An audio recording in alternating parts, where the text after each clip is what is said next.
Hi, my name is Tyvis Powell, former Ohio State Buckeye and national champion DB. Welcome to the Buckeye Cast. These guys was born and bred in the Buckeye State, and they like to talk Buckeye football and drink bourbon. Subscribe to the show. Now pour up a drink and pull up a stool. Here's your host, Joe Warwick. Get him, Joe. Sean's still traveling, right? Yeah.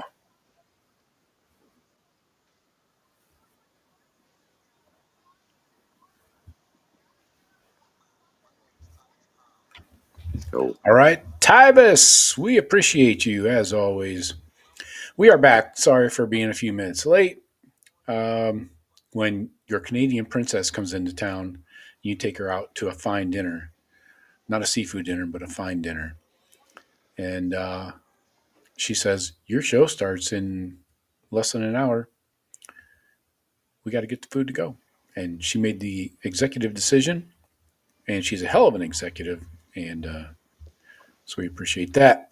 I have a big old basket of chicken sitting in the kitchen right now. I'm just licking my chops over. So, anyway, we're going to talk about Saturday's game against the Hoosiers, and we'll talk a little bit about the CFP rankings and our possible opponents. We don't know 100% for sure. We know who one of two of two. I don't know. We might play, but anyway.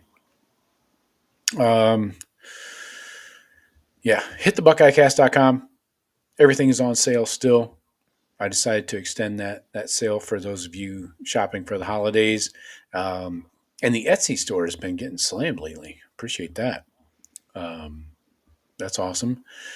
I got to remind everybody that Peyton Pierce's mom bought like 10 of the Silver Bullets T-shirts from my store back when he committed to Ohio State. that's awesome. I didn't remember that, Joe. That's awesome. It's a monster order. I was like, hell yeah. Thank you.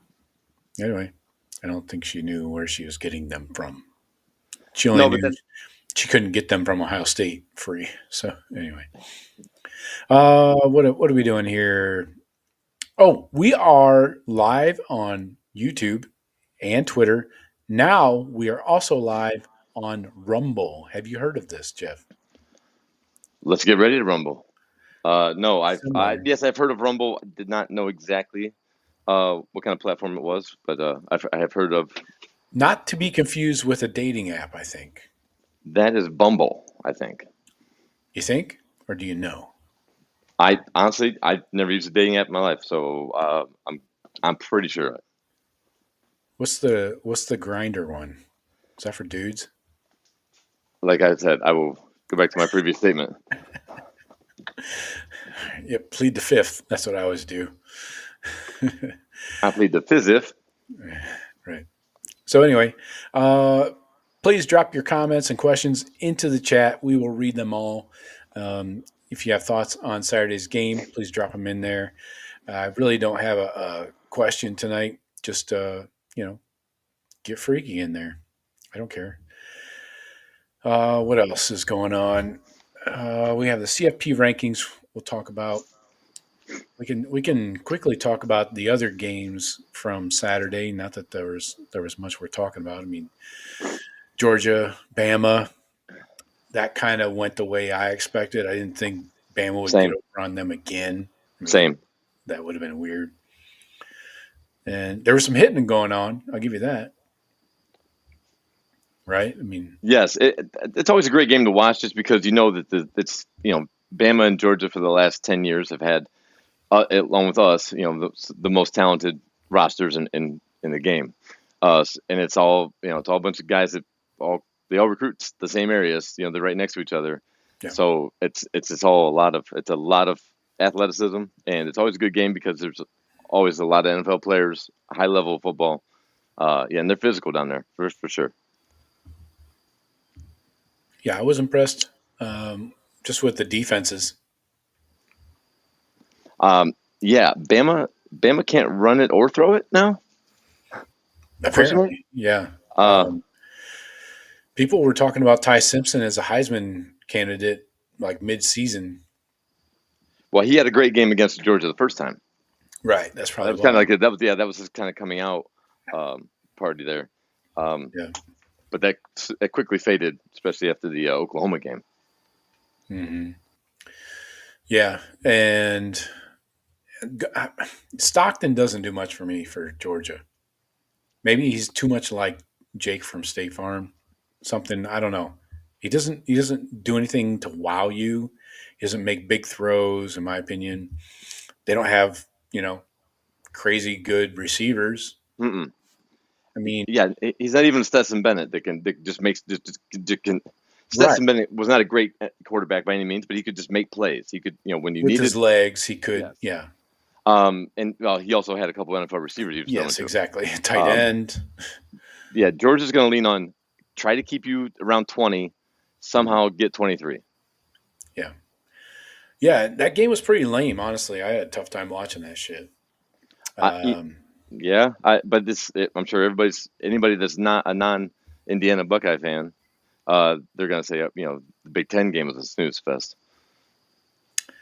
I guess you could So, say that, but but it's defenses. I mean, all four of those teams I'm referring to, mm, solid defenses. right, right. Um, yeah. Who else played Saturday? I know Texas Tech, BYU Duke. in the Big 12. Right. I, Um, I I really did not enjoy that game. That was rough. I mean,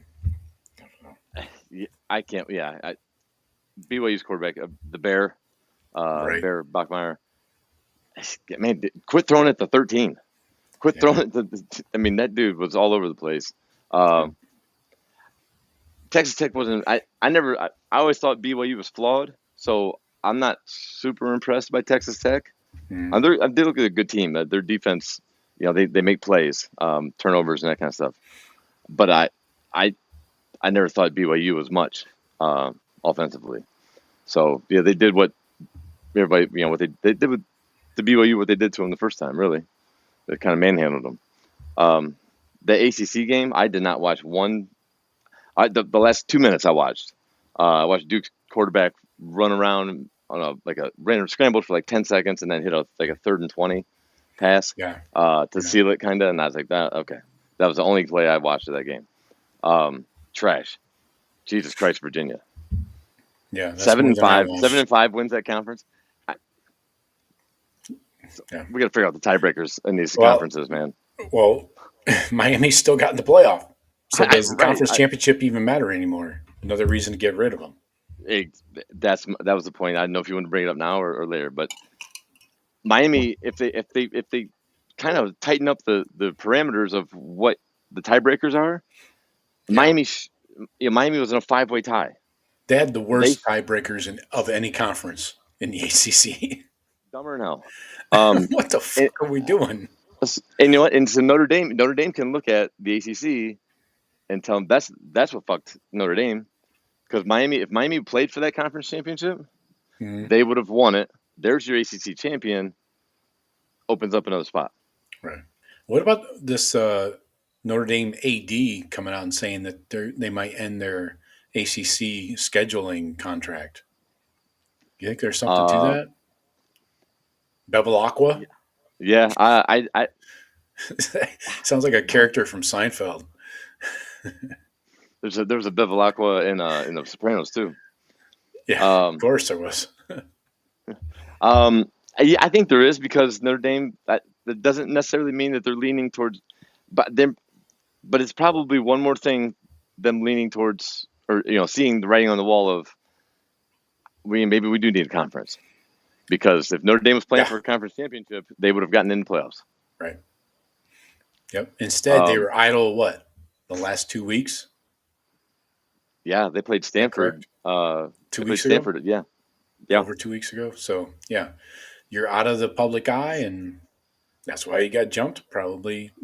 Plus, you got beat by Miami on the field, so that doesn't help. Yeah, head to Kind head of a still big should deal. matter. Yeah, Yep. head to head should still matter. So if it's Miami and Notre Dame, as who's we're picking between those two, Yep. if they would have taken Notre Dame, I would have called bullshit on that. Yep. Because playing the game should matter. Yep. What's up, Stephen Cherry? I see you in the chat. Good to see you. Yes, sir. Steven. Yeah, that was a tough watch on Saturday. Really fighting through the first two games. Bama Georgia is always good because it's going to be a slobber knocker. It's not going to be a score fest usually. Anyways, Yeah. it seems like how everything is cyclical, especially in college football.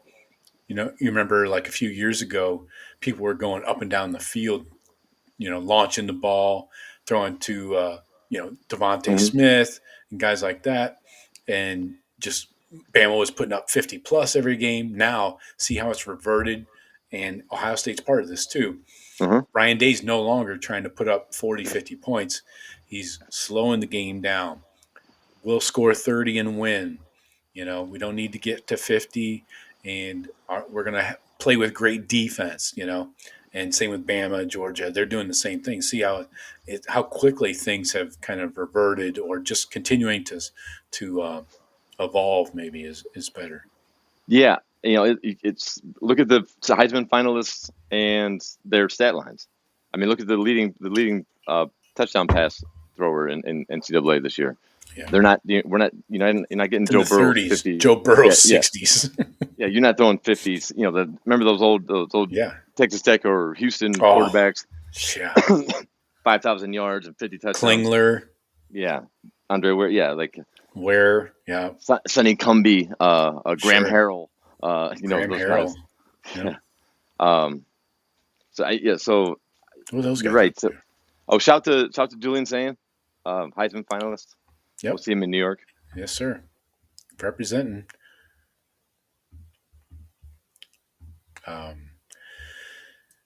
Yeah. Sorry about that. No. Playing her tonight, Joe. Battling a chest cold here. So. Yep. I haven't eaten yet, so who's worse off? Who's to say? We are on Rumble, folks. So check us out on Rumble if you're on there. We're trying to expand our audience a little bit. YouTube also loves to cock block us when we say words like the R word or any reference to drugs and other stuff that they don't deem funny. They don't really identify with our brand of humor. So we're just trying to move to different platforms, not necessarily go away from YouTube, but expand.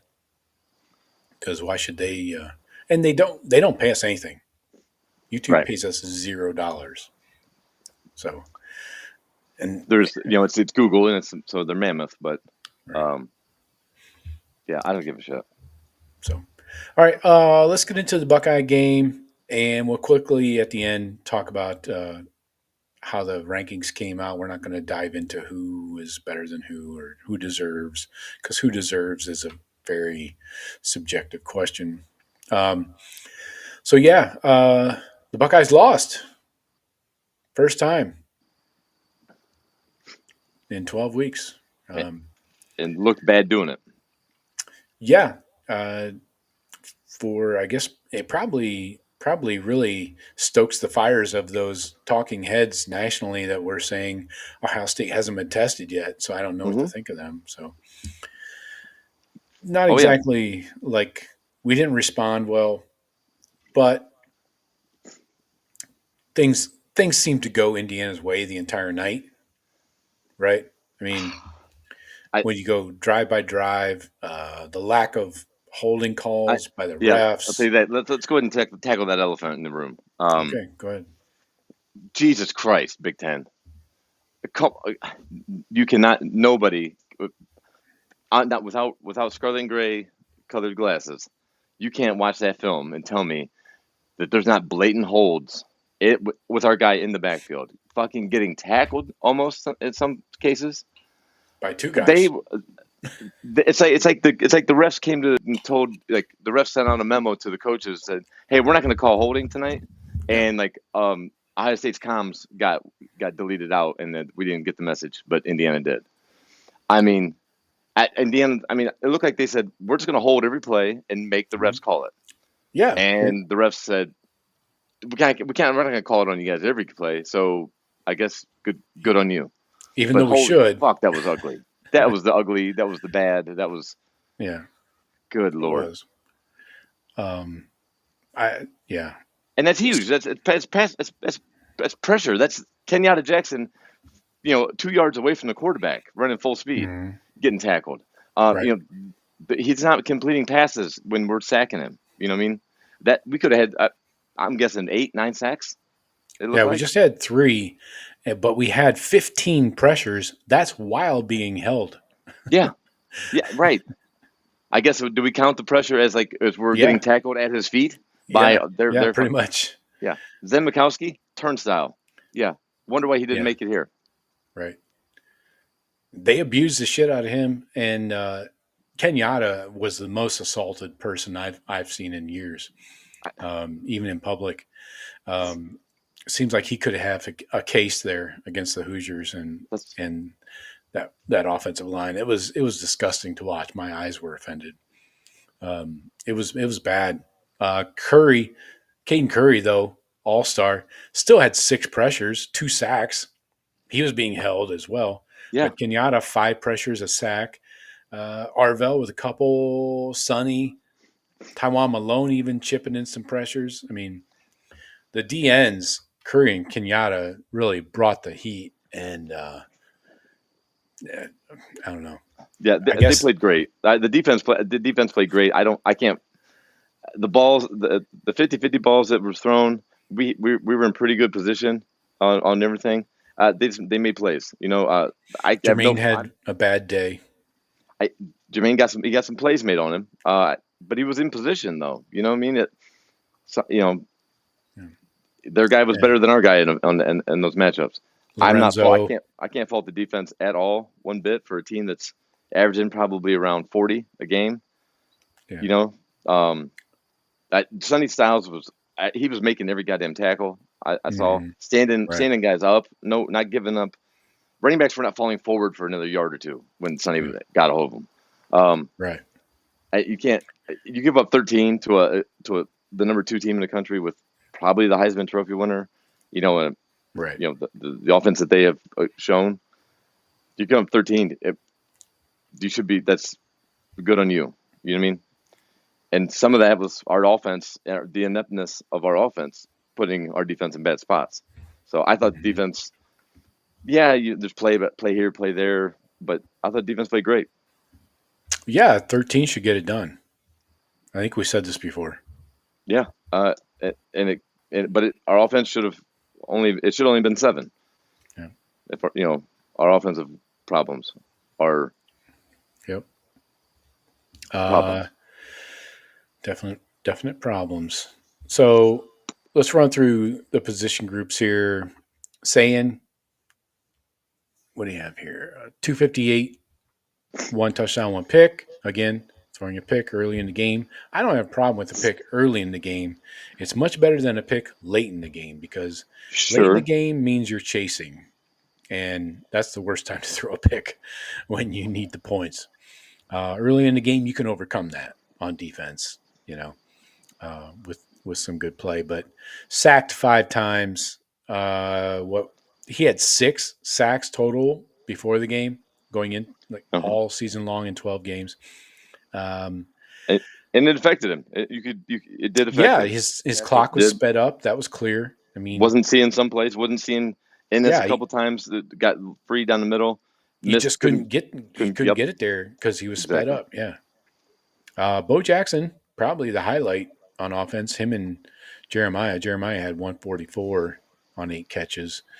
But Bo Jackson, 83 on 17 carries, just under 5 yards a carry.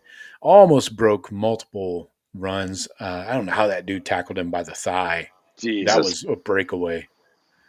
But that happens 1 out of 5 probably. You know what I mean? Those other 4 times that he's off. And really, Bo Jackson had no help. Behind him, Isaiah West, 3 carries. That's it. Peoples, no carries. Yeah, Donaldson, no carries. What's going on there? We only had 26. Well, take away the sacks. Yeah. six rushes by Julian Sayin are not valid here. No. So you had 20 carries by running backs, and we had 30 pass attempts. Okay. That's imbalanced.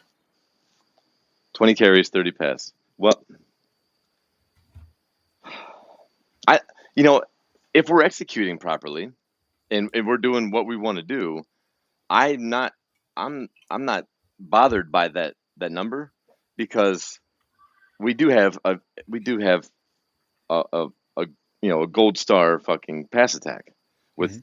2 NFL receivers and a Heisman Trophy finalist quarterback. So if we're throwing the ball 30 times and we're running 20, a lot of games that could mean we're winning by 40 points. You know, so I'm not. It's a little. It is leaning. It's a little off. You like to be 25-25, but um, I don't know. We had to throw late because we were down, Mm. and the O line kind of dictates. Our O line in this game dictated what we could do on offense or what we could try on offense. Or not do. The or yes, that the offensive line limited us in our options. Mhm. But I don't think it was a good play. I don't think it was a good play calling game. No, Whoever it's a was whoever combination. was calling the plays on offense, whoever was. Who knows who that is anymore? I don't know. I throw my hands up. I have no idea if it's Day, Hardline, a combination of the two. If it's an easy game, maybe it's Hardline. If it's a It, big game, I think maybe the blame goes to the staff. The quarterbacks coach, offense coordinator, wide receivers coach, running backs coach, offensive line coach, who's the run game coordinator, and head coach. They're all taking the blame. They all need to own that Hmm. equally. Since we don't know exactly, but what the fuck are we doing? I mean, red zone alone, Yeah. but Shabola, what are we doing? Padilla's injury must be serious because we saw Van what's Sickle his went name? in there Yeah, Van Sickle, yeah. in the Um, second half. So basically, they played almost half the snaps. Van Sickle finished. He basically played the entire second half. But yeah, in the red zone, Buckeyes 2 of 4. We had 2 long drives in that second half. mhm. 70 yards. Turn it over on downs at the Indiana 5. Next drive, 15 plays when you need it. They try and milk it down. An 8-play, what was this? 8-play drive? Yeah. Or, 8-minute drive. 81 yards. Field goal attempt missed. So you walk away with 2 long drives that were super time consuming. One was 7 minutes, one was 8 minutes, sucking up the clock Mhm. and come away with 0 points. That's going to cost you every day, Yes, especially in a tight game. to a good team. That's what we do to teams. That's what we did to Texas last year. That's what we did. Oregon in the first matchup held them at the goal line. If we give up a long drive, but we batten down, tighten up, and lock people down in the red zone. Yeah. We can't. But that's been the one thing that we're kind of looking to pick at with this team all year, right? Like we're just cruising along. We get up 4 touchdowns. We play it cool. Play a bunch, play the backups and kind of coast. But those red zone inefficiencies have been there since the start of the season and has not improved. Whether it was C.J. Johnson being a power run game, Yeah. or if it's just I don't know. It's play calling and it's lack of I don't know. I'm not just gonna blame our right guard, but he's no fucking help. He's definitely not. He's definitely not the problem. Hmm. Um, Well, but why do we have 4 tight ends in the game all the time? oh, geez, don't get me started on the tight I ends I again. mean there was a lot of we Fuck. were in the red zone a lot of plays where there was Jeremiah's out and it's man to man. There's no Mhm. we're at the 4 or 5 Yeah. and it's Jeremiah. I like our chances a healthy Jeremiah against anybody in the country, let alone a guy that's 5'9", 175. Mhm. You know what I mean? Sure. Why we can try. We don't need to just back shoulder slant anything. He's it's man to man out there. It's just him. It's just the quarterback. Put him in shotgun. One receiver, one DB. You do that. They do that in camp. I mean, hundreds of times. Julian's thrown to him Right. 1-on-1. It works. It works more times than not. I'm sure it does. Right. And then try it with Tate. But like we don't necessarily if we can't power run the ball from the 5 in, fucking isolate one of our stud receivers on a guy that we have the matchup. We have the upper hand Mm-hmm. on damn near anybody in the country Yep. with either one of our guys. Figure out a way to do that, coach. I don't try it. I think it'll work. I have what do I know? But fuck. Yeah. It works when you're out. It works when you're outside the red zone. Yeah, exactly. Use the running backs. If you're trying to get a 3rd and 1, trying to convert that, why is the call a play action on 3rd and 1 rollout where the running back is the target, but he's covered? So you throw it to Bennett Christian. Why is Bennett Christian the second option? Why is our running back your first option and Bennett Christian is your second option? And there's no third. No, because you took Carnell Tate and Jeremiah Smith off the field. Yes. Yes. What do you do? Yeah. Note to coach. Leave 17-4 on the field when it's a big 3rd down. Yep. I went off today on the Daily Blitz about. I've talked about this all season long. The use of 13 and 14 personnel, 3 and 4 tight ends, is just out of control. I get it.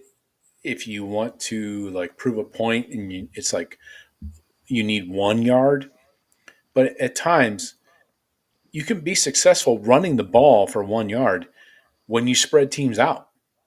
Get those receivers out there, make them defend the entire field, then run it. I don't get this mindset of compressing everybody towards the ball, in the middle of the field where they know what's going to happen. And again, I don't know if it's this old school Ryan Day mindset that shows up like Michigan last year. That looked like the same game plan this Indiana game. Right. And the Michigan game this year, we were able to run the ball on them. Run it down. Because they're not nearly as good as Indiana. The Michigan defense and D-line is nowhere near as good as Indiana's. Right. Indiana's D-line is better.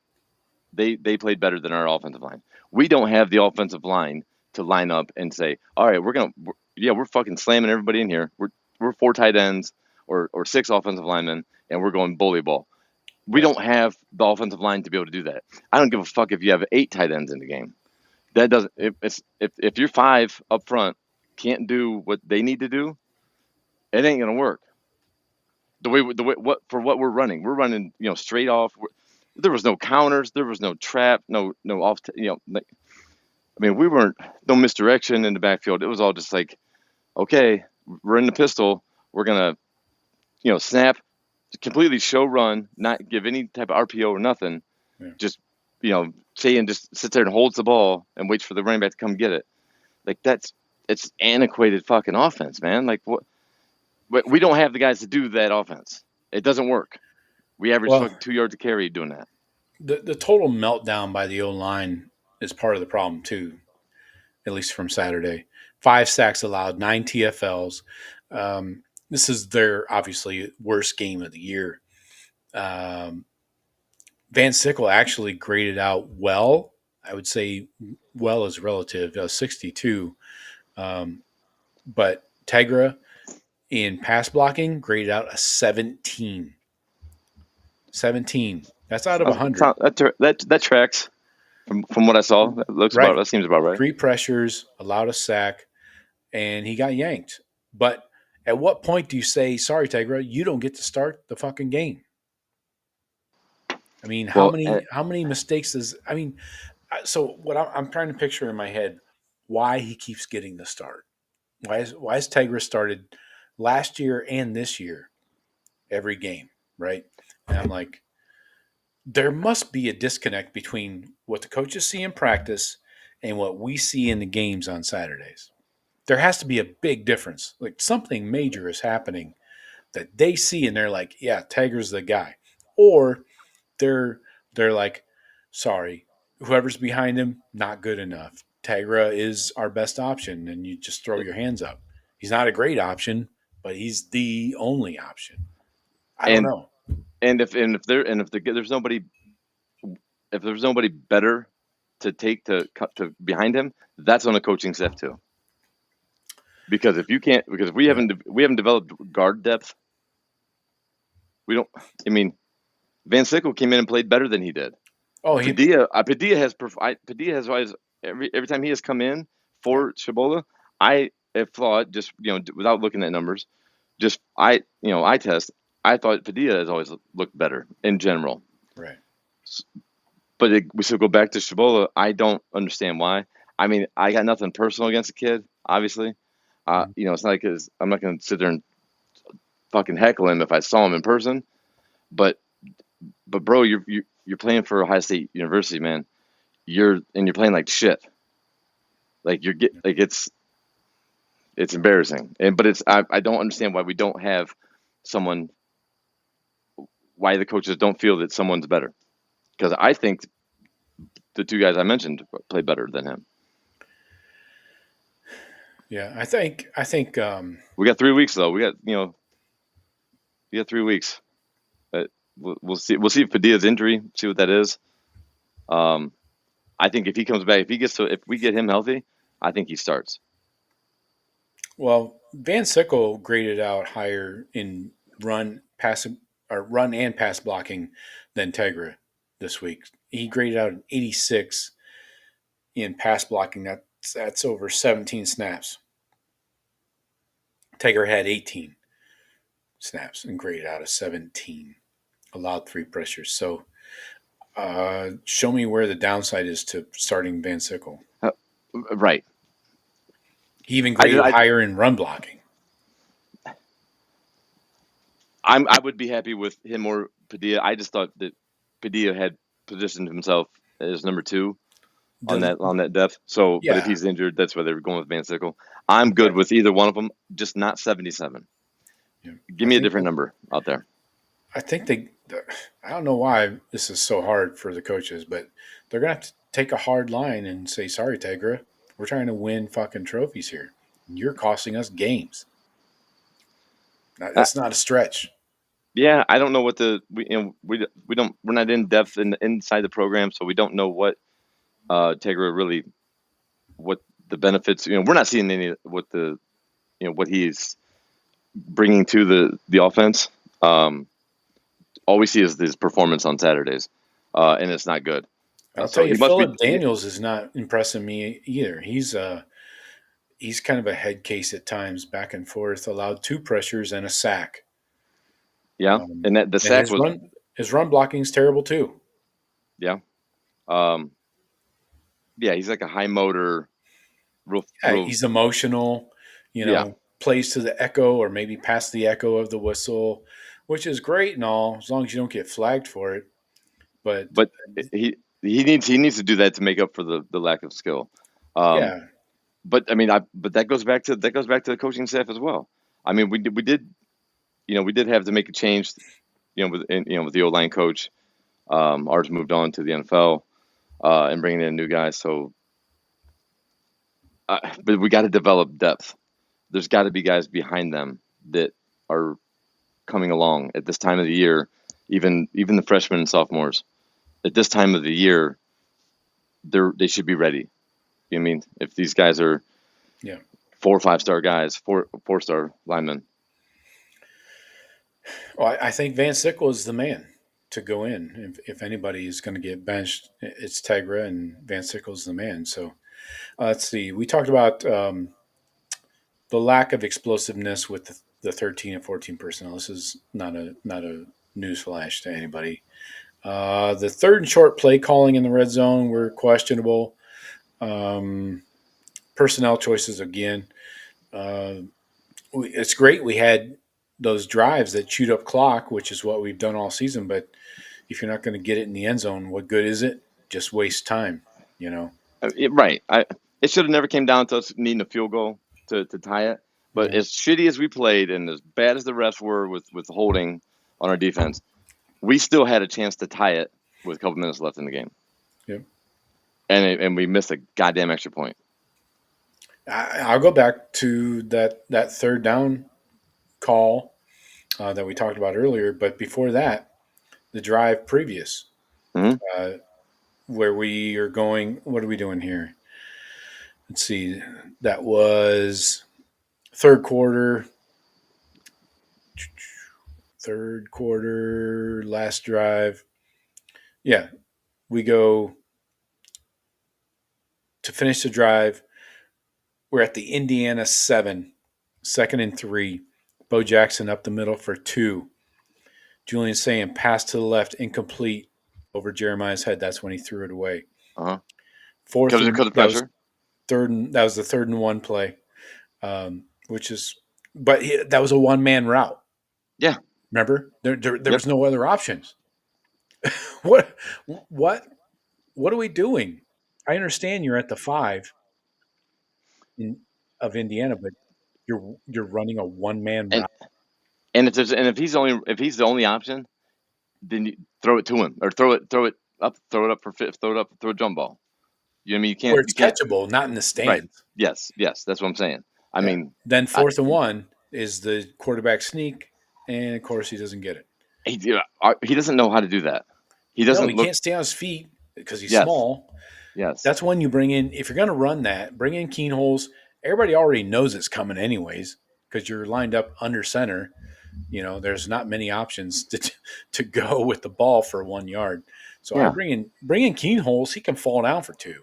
And put fucking Bennett Christian in motion or an offensive lineman. Yeah. This off the field.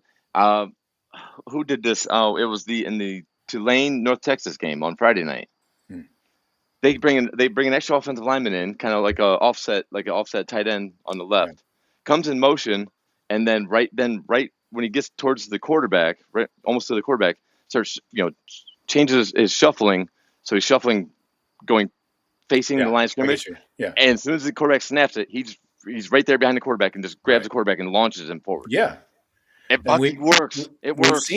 We've seen that with Nate Roberts at fullback, and I don't know if Donaldson's done it from the running back position, but we have seen the tush push kind of play out of the Buckeyes recently. But on saying sneak too, on saying sneak, our tailback, it was 5 yards fucking deep. He just stood there, right, not involved in the play at all. No, he's what not are we helping. doing? We're not, right. It's design something for at least maybe have him doing something that maybe catches somebody's eye for a split second, or have him actually pushing, have him up close to the line of scrimmage, almost like victory formation. Fucking line up like that. Watch the Philadelphia Eagles are on tonight. When everybody knows it's coming with them. They start every fucking play or first every drive, first 9. Because they can line up and execute that. You know it's coming, but they can execute it. Learn to execute it. If you're going to fucking do it, learn to execute it right. Every time we've tried it, we look ridiculous trying to quarterback sneak. Like, why can't we figure this out? Yep. Defense, you can't complain. Caden McDonald had the best game of anybody. He had the best grade from PFF point of view. Sonny Styles, 12 tackles. He was up there. The front 7 held Indiana to 94 yards rushing outside of the one 37-yard play. And they dominated in the trenches, most of the game. The pass plays allowed the big plays for the most part. 5 explosive pass plays. Matthews and Styles got exposed deep, So, I don't know. You should be allowed to give up 13 points. Yes. I cannot bang on the defense or anything. Caden McDonald has made himself some money next year. These last couple of games, he is really like a Tyleik Williams impact. He is the dude. He is a problem for any center in the country. Yep. Now he's gonna face potentially. Miami's got a great one. Probably an All-American. So potential matchup there. But Cade McDonald is big concern we had. Did we get an official announcement on the Outland yet? He's up for the Outland. I have not seen it. I have not seen it yet. Yeah, I'll look up. I haven't seen anything yet. I've only seen that Sayin is a Heisman finalist, but those will be trickling out over this week, I'm sure. Yeah. And then special teams, a complete disaster. Fielding misses a 27-yarder. He does make a 30-yarder earlier in the game, but it's mental. You can't. He's not. We cannot rely on him. Unreliable.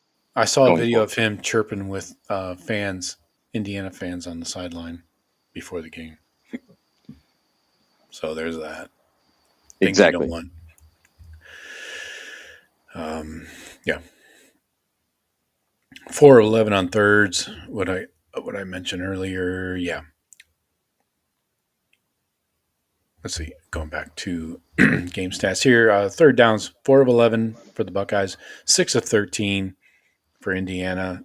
We started 0 for 6 though. I think we were 0 for 6 at one point. Third down. Yeah. First half we were. Third down efficiency in red zone, everything about red zone offense. Yeah. Problem and third down efficiency. Credit to Indiana though. Indiana is for real. They're not, they're legit. Indiana is legit. Anybody that wasn't sure, I saw that Oregon game and I thought they were the biggest threat to us. They proved that to be right. I would love a match. I would love a rematch because I don't think they can hold us like they did. I don't think that goes again. No, so, I don't think Mendoza can be that precise and accurate again against us. And I think Matt Patricia's going to dial up some different pressures, which we did not see a lot of. No, very rarely did we bring more than 4. And Arvell still kind of on a milk carton, in my opinion. I'm glad you brought that up, Joe. Same thing, same thoughts. I mean, when he makes the plays when he's there, when he's near the ball, he makes the play, but he's not near the ball. Well, like we saw have him in coverage a lot. That's the thing. So he's getting schemed out of the box, kind of. You know what I'm saying? So the opposing offense is scheming him to travel with a running back, tight end, or a slot guy at times. But like this Indiana game, what do you have here? He was lined up at the D line for 36 snaps, 18 in the box, 5 in the slot. So even when he's in the box, a lot of times he's covering somebody, like a tight end or somebody. So, he did have 2 pressures though, but he just was not involved in the game. No. I don't get that. Yeah, I don't want him in coverage. I want him, spying a running quarterback, or just near just ball hawking. You know what I mean? Right. But Sonny too. I mean, we don't want Sonny out in pass coverage. So, but that's something we definitely have to work on. Looking at the 2 teams, we potentially could be playing. Marcel Reed would be a definite threat to run if A&M were to get past Miami. So that would be more of the like Washington type game plan, I think. Yeah. I would think. They got good talent on the outside. Quarterback is real shifty. Can't give him open lanes. So we would probably resort back to some kind of game plan like that. Miami, that's dickhead. From Georgia, I think we just bum rush him. Let's send more blitz. Let's dial some blitzes, some creative blitzes, more than 4. Right. Yeah. So to finish up this game, I got nothing else. Let's hit some chats here from Stephen Cherry quickly. Yeah. He says for his grades On the Indiana game, he gives the defense an A, offense a C minus, special teams an F, coaching a D. That seems fair. I got no problem with those. Yeah. I wouldn't deviate far from those at all. Our coaches have failed our players. Yeah. Steven says, hats off to Signetti, taking a dead and buried program, turning them into a national championship contender. Respect.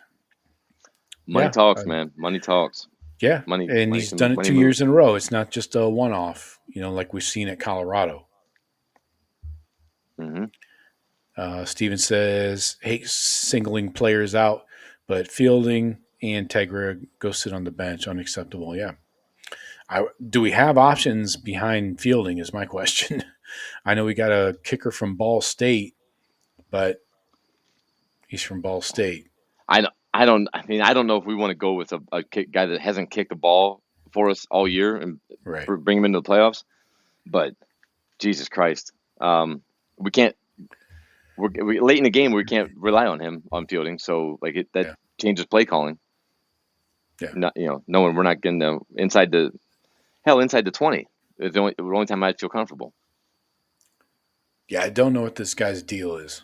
I really don't. But I'm not in tune with kickers. Steven says, question, who would you guys bring in as offensive coordinator? I say Joe Brady. Don't want Chip back. He was too quick to leave. Well, I don't think you're going to get Joe Brady. He's looking for a head coaching job. Right, Jeff? He's also coaching Josh Allen right now. So, looks good on him. Yeah. The resume builder. Yeah. The quarterback he has is the MVP. So, I don't think he's looking to come back to college. I would agree. You get time off in the NFL as a coach. You don't in college. I've heard the names. Chip, because Brian Daboll has been mentioned.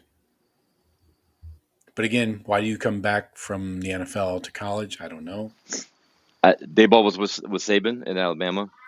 I don't know. I don't know what relationship he has with, what he has with Ryan Day, but Chip, because of the relationship and how we looked in that playoff run, especially that Oregon game, the difference in play calling and freshness, I would say I would lean towards Chip. But was that him or was that Ryan Day's influence of post Michigan game? Everything's out the window. We're starting fresh. We're attacking. Balls to the wall. Yeah. So if we order Chip. Right. Okay. So if it was all Ryan Day, then shit. Then we have nobody has any information really.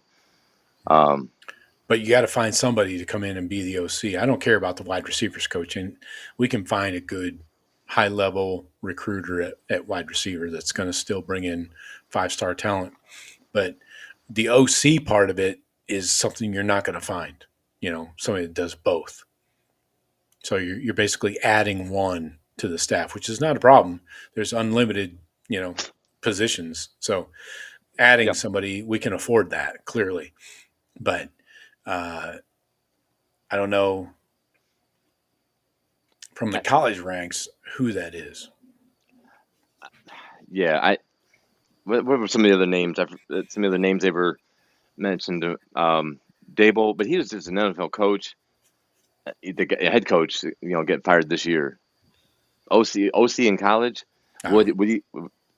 But I mean, hell, for $3 million, he probably he's probably making 5 to 8 as a head coach for the Giants. He'd probably come back for 3. But a guy like him, he's going to be like a coming back to look for the next job. Like you don't know how long. No, if he's going to stay through a contract for 2. Right. It's got to be a 2-year contracts. These are not any bigger than that. Penn State was calling Matt Patricia this past week, offering him the head coaching job. The DC job? The head coaching job. Patricia, really? Yep. I think Jim Knowles is looking for new property. That's fun. That's funnier than fuck. I love that. I love that. They Why? couldn't wait to get rid of that 3.1 million. Um, So I yeah. Anyway, I wanted to mention that while we're talking about coordinators for the Buckeyes, but and here we go again. Another great question by Stephen Cherry. Can we question Tyler Bowen? Yes, I would yeah, not just question Tyler Bowen though. He has they have a staff of 3 former full-time offensive line coach at Power 5 schools on their staff. They had Dickey, I believe he's from Oklahoma State, and shit, I can't remember the other guy. Huge dude. Anyway, they have 3 former full-time offensive line coaches at the Power 5 level at different schools. So those are yeah, all the offensive line coaches. So yes, I think it's fair to question Tyler Bowen because he's like the manager of the regional run, ga- manager. yeah, run game coordinator, and he's the head guy, the Right. head department guy. So yeah, I But think they're it's not. Yeah, fair. Um, yeah. I'm not overly impressed because they keep trotting Tagra out there. And So but it is 1 year. Remember what we said about the previous incarnation. I was quick to get on his ass too. Um, I yeah, was, Fry took and a lot. but I said, well, first year though, let's give him, you know, this is Chip and Ryan's guy. Yeah. Let's give him some years, and he proved to be well worth what he did. The turnaround we had last year with the O line. Yeah. But so the part of the depth issue that we're dealing with Tyler Bowen, it's not all on him. That some of that is on Justin Fry. Yeah. Um, why is Tegra the best option we have left? You Yeah. know, and nothing, no 5-star guard or anybody. There's not another Donovan Jackson coming up that we can elevate. So we'll see next year though, Tyler Bowen. If we have struggles like this next year, I mean, Chabot is gone, right? This is his last year. Yeah. Yeah, I mean, but if we have a considerable weak spot in that front five next year without that depth piece, then that's a big indictment on Tyler Bowen. Yeah. Yeah. Here's I want to talk quickly about the CFP before we get out of here. We got a few minutes left. But Brian Hartline in his press conference today, or maybe this was an interview after the press conference with somebody directly. Oh, this is Matt Baker's CFB. I don't know who the fuck that is. National College Sports Writer at the Athletic. Okay, so anyway, thought he was not important. Clearly, he's still not important. So he had some comments about last week specifically. Brian Hartline did. He said, "We've done a really good job to this point. A lot of it's not public, but we're in a really good spot there. And back at Ohio State, the staff there was exceptional. To have both of those is really good. Frankly, I would say last week was the hardest week, just with the amount of things that were moving and being pulled away and all these things. Once we kind of get through, I think this week we have a little bit of time to get back, to take a breath, get organized, and then be able to operate a little bit from afar and also be cleaner there. I'm going to feel a lot better moving forward than it was last week. Last week was a tough week." Right, and Hartline's It never showed been. on the field. If I could if I could read into something. Yeah, But yeah, definitely, it definitely shows. And so that means he's gone. So he's not staying. He's not going to be through the playoffs with us. no, he is. But Oh, he was commenting on how, I don't know if it was from his personal point of view or the entire staff's point of view, but because think about it, they had signing day, the Chris Henry thing, like took 2 days to get buttoned up. The other receiver, Guilford from Indiana, took an extra day to get yeah, solidified. NIL shit, last minute stuff. Of course, yeah, Yeah, dealing with agents. Um, but besides that, you had game prep, just coming off the emotional win over Michigan in their house. then getting ready for another, number 2 team in the country, for fuck's sake, like legit number 2, not just on paper. Plane delayed, leaving Ann Arbor. Adds to it. True. And him, Hartline, taking the job on late Tuesday night. It was not announced, but he told Ryan Day, and then the next day, signing day, of course, coincidentally. Is that weird? Yeah, I think the calendar needs adjusted a little bit. I mean, no. The coincidental you think that's a coincidence? It's yeah. Seems like Oregon, maybe another team might have gotten wind of that. Maybe, yeah. It seemed to have played out that way. Yes, wink, wink. Kind of like our comms going down at the shithole. Yeah, just coincidence. Yeah. Funny how that happens. Exactly. Yeah. So let's talk CFP quickly, just in a few minutes. We're not going to dig into the who's and the what's, but what do you think about this top 4? Indiana, Ohio State, Georgia, Texas Tech. Does it bother you that a Big 12 team is getting a bye?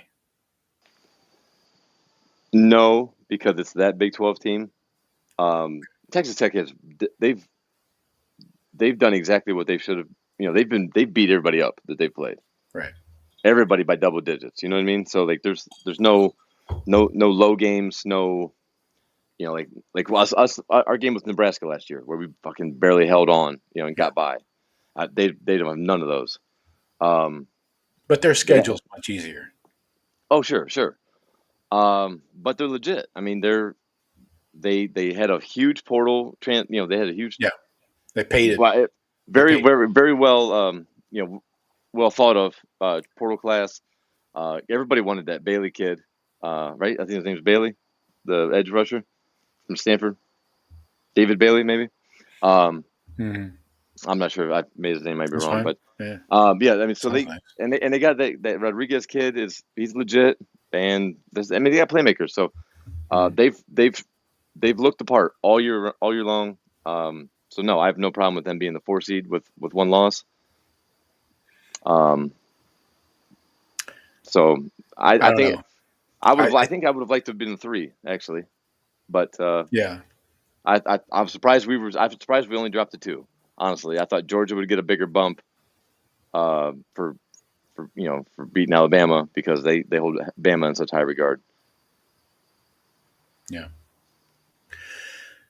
I don't know how you would knock us down past Georgia, honestly. No. They're not a complete team. No. Everybody's got flaws. And we're a flawed team as well with our red zone inefficiency. Which is right, huge. But I mean position group wise. Yeah. Oh yes, I got you. So yeah, I don't get having a Big 12 team in the Final Four. It's not going to go well. Well, I mean, who would you have thought? Do you think Oregon would have deserved it? I mean, who's your 4th team then, Joe? That's the hard part. Is like looking at the brackets here. Who's more deserving, or who do you think is better?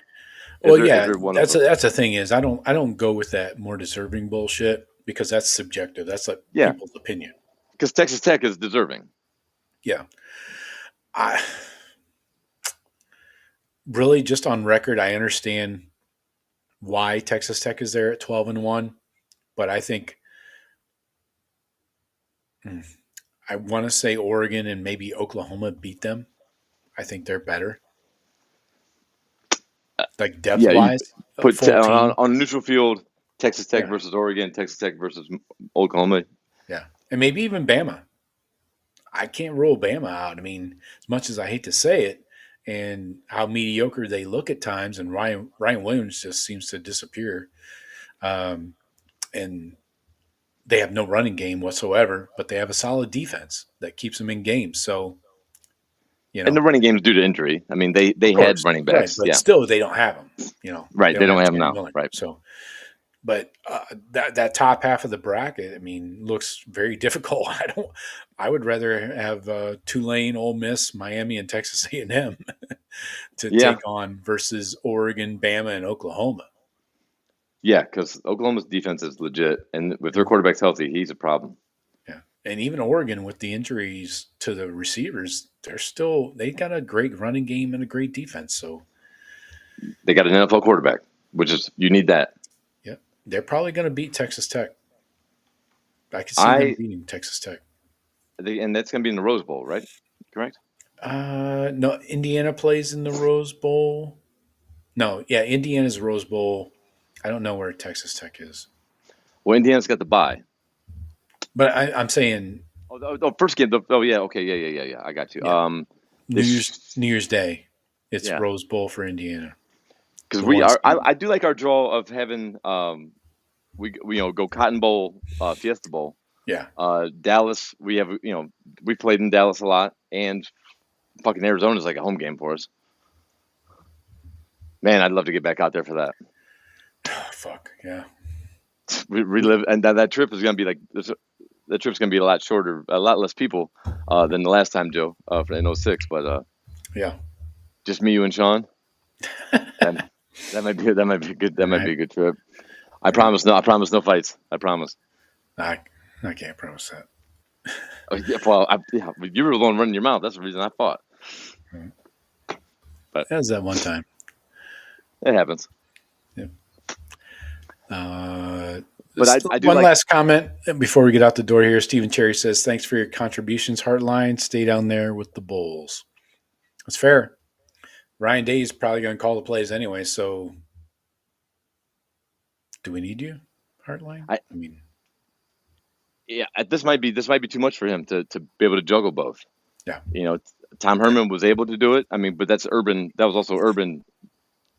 How Urban ran his shit. You know what I mean? And it was a whole different type of college football then. Oh, So Noah Potter, former Buckeye, had a good tweet about the same thing. He said, Coach Hafley did the same thing with us in 2019 at the Fiesta Bowl before he went to Boston College. He says it's not a distraction for the players or Coach Hart. His take, well, who knows? it wasn't a distraction for Tom Herman or Jeff Hafley. Everybody managed it different. You know what I mean? Sure, yeah. And this Heartline's first. Like Heartline's getting elevated for the first time ever to this position. He's got way more. You know what I mean? Maybe I don't know. I mean, I'm not gonna. We can't. None of us can really speculate on whether it's going to be a distraction or not. The play calling was the play calling. At the end of the day, Ryan Day has got to let the hammer fall on him for that play calling, regardless if it's Heartline's distractions caused a shitty play calling, then that's on Ryan Day for putting him in that position to be allowed to do that. So I don't know. We got 3 weeks though. We can regroup. Yeah. All right. I got nothing else. Steven brings up a good point. Get JT Barrett on the staff. He has been in the NFL for like 4 years now as a quarterback coach. I don't know what you bring him in as. I don't think he's an OC. I wouldn't feel good about that. Quality control analyst. Yeah, but is he going to take that downgrade from the NFL to college? Again, like NFL coaches get like months off in the summertime. Months, plural. Yes. And what is JT? But what's JT's ties to Columbus here? Is he we don't if he still has ties and stuff? That might be a good option because he might be looking to that. High State's a place that I would really like to. That's the place I could elevate and stay on and get to the OC head coaching job. Maybe by the time he would be that in that timeline might be the timeline when Ryan Day might be stepping down. Maybe. But we don't know what his ties are. If he has no ties here and hasn't been back at all, we don't see him anymore. But he has been in the NFL. Right. So think about it this way. Let's look at it from like a huge, big picture point of view. Brian Hartline leaving, going to a USF, which is a great breeding ground for guys to get their big D1 shot or a stepping stone D1 job, Sure. right? So go to USF for 2, 3, 4 years, get your crack at a lower level Power 5 job. Then you get your crack at the big time jobs like the Ohio State. So maybe this is Brian Hartline leaving as the first step in his path back to Ohio State eventually when Ryan Day does, leave, whether it's to the NFL or retire or who knows. Yes, could definitely see that, Joe, and that's a very good point. And it's a very, very possible type of thing because I don't think Ohio State would hire Brian Hartline if Ryan Day left at the end of this year for a job in the NFL. Say, I don't think Hartline would have been up for the job because of the lack of experience. He wasn't, Right. You know what I mean? Yeah. No, But you got to you're go right. cut So your teeth somewhere yeah, else. and he's not Same leaving with on bad JT terms. Barrett. That's my point is circling Yeah. back to JT. Yes, Mm-hmm. he's only been in coaching for 4 years as an assistant, but he needs to get head coaching experience if he's serious about college ball, which I hope he is. He would be a great college coach. He needs to get back in the college game, work himself up from position coach to OC, then to head coach. That's a process, man. That doesn't happen overnight. Yeah, and learning what the landscape of coaching in college now is, Right. because it wasn't the same when he was playing. Yeah. And it wasn't that long No, ago, but it's it's 10 night years and ago. day 10 different. years is like, And it's not it's like like- the NFL either. Like there are so many different nuances compared to NFL right now to college right now. Yes, it's more of a business in college, but it's still it would be a huge adjustment for him to make that jump back to college. That's why I say he has to come back, be a position coach in college, then a coordinator, then and I'm talking 7 years at least. well, I mean, how do we feel about our quarterbacks coach? I got no problem with Billy Fessler. He seems to be doing well. I don't know much about him as far as like what's his natural timeline of growth. What's his why? Like what they say. What's his why? Is he looking for offensive coordinators? Is he going to be up for the running of offensive coordinator with us? Has he done that before? I don't know. Really never paid much attention to any of his bio. Yeah. Does he want? Does he he's want young. that? He's young. So He's young. Okay. I don't know, but he's doing well. I would say he's helping recruit quarterbacks. They've got high-level quarterbacks coming in. He's helping develop Sayin. He's been working with Sayin since Sayin came in. Yeah, Fessler's been on the staff since about the same time or earlier than Julian joined us. January of 2024. So, and he's a Heisman finalist, and he's 80% completion percentage. So, right, I know Ryan Day is the main guy doing all the work, but if he sucked, he wouldn't be there still. Right, exactly. So it's better than Corey Dennis, apparently. who I did not realize he's with Dan Mullen out in Vegas. Yeah. But all right, I got nothing else. I think we dragged this out. Well, we'll wait and see on the 20th. The winner of that Texas A&M Miami game. Yeah. I would love a rematch with Miami. Just because I got so much shit to talk to so many motherfuckers down here. Yeah. No more. I don't want to hear no more Buckeyes when we fucking put like 20, 30 point spread on those boys. Right. I think we'll take next Monday off because we don't have a game to get ready for. The 20th is all the first round games. Then Come the back that Monday. 22nd. What's that? Come back that Monday after the first round games. I guess. I mean, well, we want to preview our game isn't opponent until the 31st. So we could wait until the 29th. We could take 2 weeks off, really. The 29th, man. I don't know. I might. Between Christmas and New Year's, it's kind of a blur for me, bro. You know that. Yeah. All right. We'll see what happens. We'll keep you posted, fans. Yeah. We'll take next week off for sure. All right. All right. Appreciate everybody joining us. Thank you, Stephen Cherry, for all the comments. Thank you, Audience Steven. of one. Anyway, I got nothing else. We will talk to you guys later. Don't forget to hit the BuckeyeCast.com. And Jeff, appreciate you. Sean's Yes, sir. away on vacation, or not vacation, but just away. He's always away to some degree. But anyways, got nothing else. We'll talk to you later. See you, bro. Take it easy. All right. Go Bucks.